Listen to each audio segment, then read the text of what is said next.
அன்னதானம் இருக்க, அது நாம அறிந்தோ அறியாமலோ செஞ்சோம்னா அது நம்ம வாழ்க்கையில் நமக்கு ஒரு மிகப்பெரிய வெற்றியை, மேன்மையை, ஆபத்து காலத்தில் உதவியை தரும்.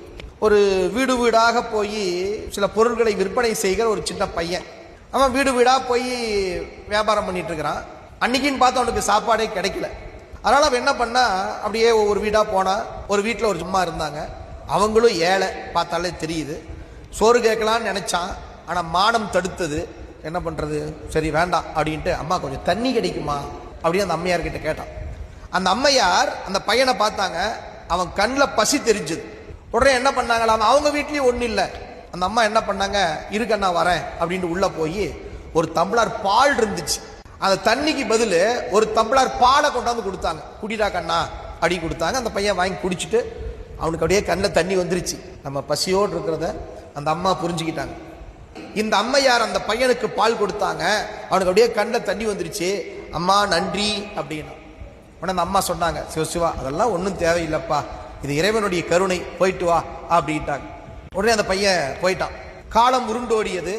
கொஞ்ச நாள் கழித்து அந்த அந்த பையன் அப்படியே மெல்ல மெல்ல மெல்ல படிச்சு மிகப்பெரிய டாக்டராக மாறினான்.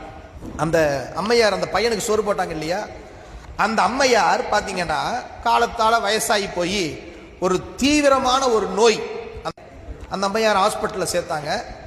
அந்த ஹாஸ்பிட்டலில் இந்த பையன் டாக்டராக இருக்கிறான். இப்போ அவங்க அந்த அம்மா ஹாஸ்பிட்டலில் சேர்த்தியாச்சு. மருத்துவ சிகிச்சை பிரம்மாண்டமான முறையில் சிகிச்சை நடக்குது. பெரிய செலவு, 10 லட்சம் ரூபாய் அந்த அம்மையாருக்கு செலவாகி போச்சு. அந்த அம்மா டிஸ்சார்ஜ் ஆகிற நாள் பில்லு வருது. அந்த அம்மாவுக்கு பதட்டமாக இருக்குது, நம்மகிட்ட ஒன்றுமே இல்லை. விசாரித்த வரையில் பார்த்தா 5 லட்சம் 10 லட்சம்னு எல்லாம் சொல்கிறாங்க. நாம் எப்படி தரப்போகிறோம் தெரியலையே அப்படின்ட்டு அப்படியே பயந்துகிட்டே இருக்குது அந்த அம்மா. பில்லு கொண்டாந்து கொடுத்தாங்க. அம்மா என்னங்கம்மா பில்லு அப்படின்னாங்க. அந்த பில்லை வாங்கி அந்த அம்மா பார்க்குது, ஒரு டம்ளர் பாலுக்கு இந்த மருத்துவ செலவு சமம் அப்படின்னு எழுதிருக்கு.